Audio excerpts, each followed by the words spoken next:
People like to say fate is poetic. I say it is a cruel prankster with a twisted sense of humor. The night I found out I was nothing more than a background Omega, the universe must have been laughing so hard it shook the stars.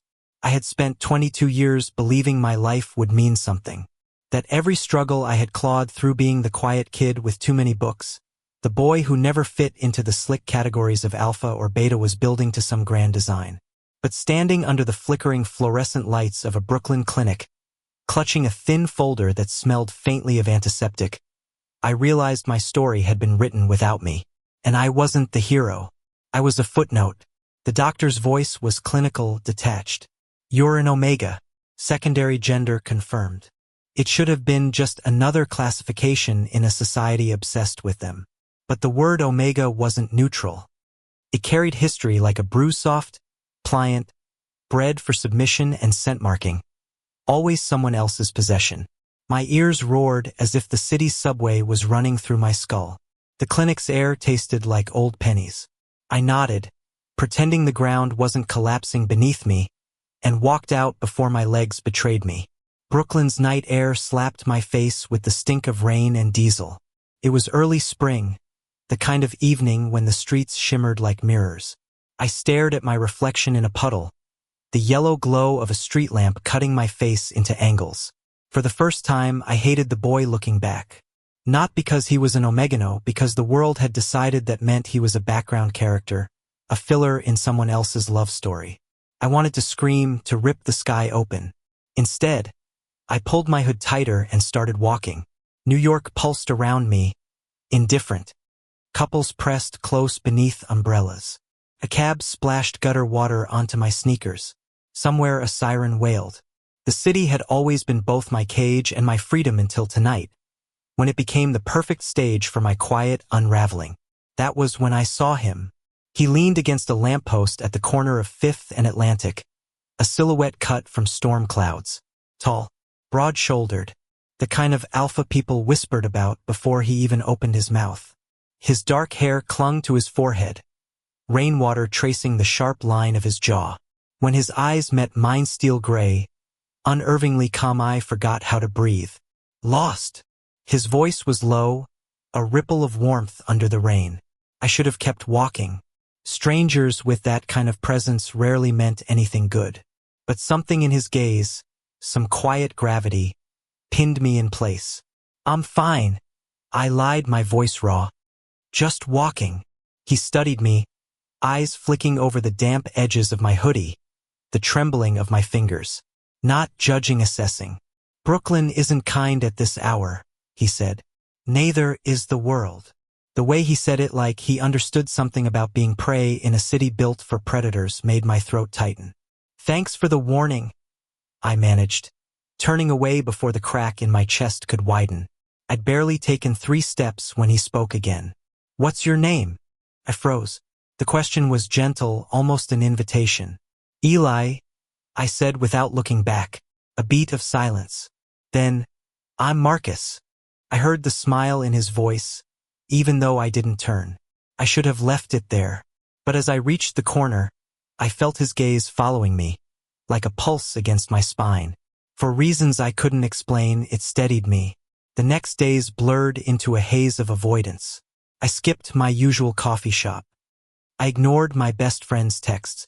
I couldn't bear to explain to say out loud that I'd been demoted by biology to a character type I'd spent my life mocking in fiction. But Marcus haunted me. Not in a romantic way, not yet.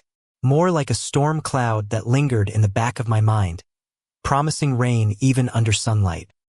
His gray eyes surfaced when I closed mine at night. The memory of his voice, a low hum that somehow knew my fears, wrapped around my insomnia. On the 3rd evening, he found me again. I was at the small public library off Flatbush, hiding behind dusty shelves of forgotten classics. You have a habit of disappearing, Marcus said, leaning against the shelf like he belonged there. I nearly dropped the book in my hands. How did you?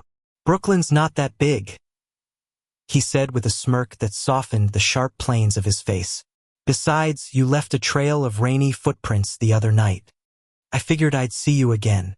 I wanted to be angry at his arrogance, at the quiet certainty that we were destined to meet again.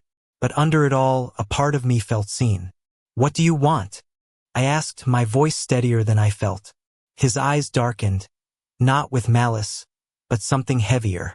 "To talk. Maybe to understand why you looked like the sky was falling that night." I laughed, short and bitter. "You wouldn't understand. Try me," he said simply. Something in his tone unshakable, patient, broke me open. Words tumbled out. The clinic, the diagnosis, the invisible brand of being an Omega. I told him how people would see me now. Fragile, compliant, defined by my ability to bear children or soothe an alpha's ego. When I finished, silence stretched between us, heavy as the storm outside. Marcus didn't flinch. He didn't offer pity. He simply stepped closer until his presence warmed the chilled air. "Eli," he said, my name a quiet promise. "You are not a role. You are not what they call you. And no Onino system gets to write your story." My chest tightened, a strange mix of hope and fear. "That's easy for you to say. Yuri, what? An alpha? The world loves you." He exhaled, eyes shadowed. "The world fears me more than it loves me. Don't mistake that for freedom." I searched his face for deception, but found only the loneliness that mirrored my own. In the weeks that followed, Marcus became both refuge and challenge. He showed up in the quiet corners of my life.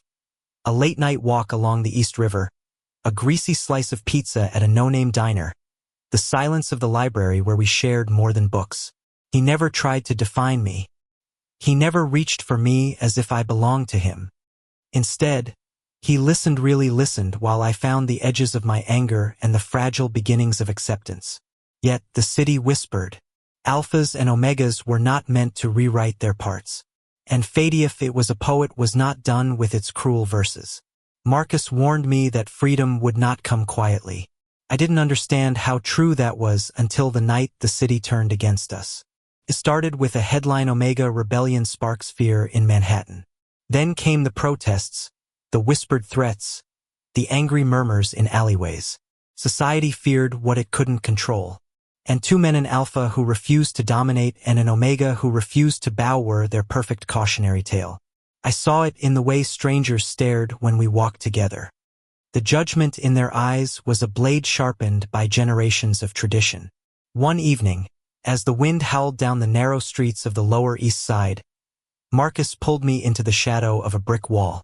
His jaw was tight, his gray eyes darker than the storm. "They know about us," he said. "Not just you and me. The others Omegas who want more. They're watching, waiting to make an example." My chest tightened. "Then we go quiet. We stay safe." He shook his head, rain dripping from his hair like liquid silver. "Safety is an illusion. If we hide, we become exactly what they expect. Background characters waiting for permission to exist." I hated the truth in his words. My entire life had been a careful act of survival, keeping my head down, taking what scraps of dignity I could find. But now that I had tasted something more: choice, love, a future of my own making, I could not return to silence. I reached for his hand. "Then we fight. But not with fists. With a story they can't erase." For a moment, the city noise fell away. Marcus's fingers tightened around mine, warm despite the cold. "Together," he said, "our fight wasn't dramatic. It was relentless." We spoke in quiet corners of community centers, in borrowed church basements, in cafes that smelled of burnt coffee and stubborn hope. Marcus used his alpha privilege to open doors, to force conversations in rooms that had never listened to Omegas before. I told my story, every jagged piece of it until my throat ached and my heart felt raw. People listened. Not everyone agreed. Some shouted us down, their fear loud as gunfire. But some enough heard something in our voices that mirrored their own longing for freedom. It was not a revolution of banners and broken glass. It was a slow rewriting of the narrative, one confession at a time. Weeks blurred into months. The city shifted in small, almost invisible ways. An Omega barista refused to lower her eyes to her alpha boss. A young beta journalist wrote an article that caught fire across social feeds. Omegas are not background characters. It was not victory, But it was movement. And movement, we learned, is how destinies are rewritten. The night the law changed, the city smelled like rain. Marcus and I stood outside the courthouse as the council's vote echoed through the packed chamber. The new amendment wasn't perfect. No law could undo centuries of expectation in a single stroke. But it recognized Omegas as legal equals, their lives their own to define. When the announcement came, the crowd erupted cheers, tears, the sound of possibility breaking free. I felt the ground shift beneath me, like the first tremor of an earthquake that promised something better. Marcus turned to me, his gray eyes glinting with a light I had never seen before. "You did this," he said softly. "No," I whispered, my voice trembling. "We did this." He reached out and brushed a rain-soaked strand of hair from my face. The touch was simple, almost shy, but it held the weight of everything we had endured. For the first time in my life, I didn't feel like a background Omega. I felt like the author of my own story. Later, when the crowd thinned and the city lights flickered against wet pavement, Marcus and I wandered through the quiet streets. The rain had softened to a mist, carrying the smell of fresh beginnings. "I used to think fate was a cage," I said, "that someone else was holding the pen." He glanced at me, his hand brushing mine. "Maybe fate writes the first draft," he said, "but we get the final edit."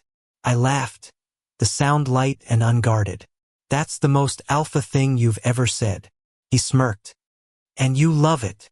I pretended to roll my eyes, but my heart was a storm of warmth. We stopped at the same corner where we first met 5th and Atlantic, the lamppost still humming with the memory of that night. Marcus turned to me, his expression suddenly serious. "Eli," he said, his voice a low rumble that cut through the night. "I don't want to just fight beside you.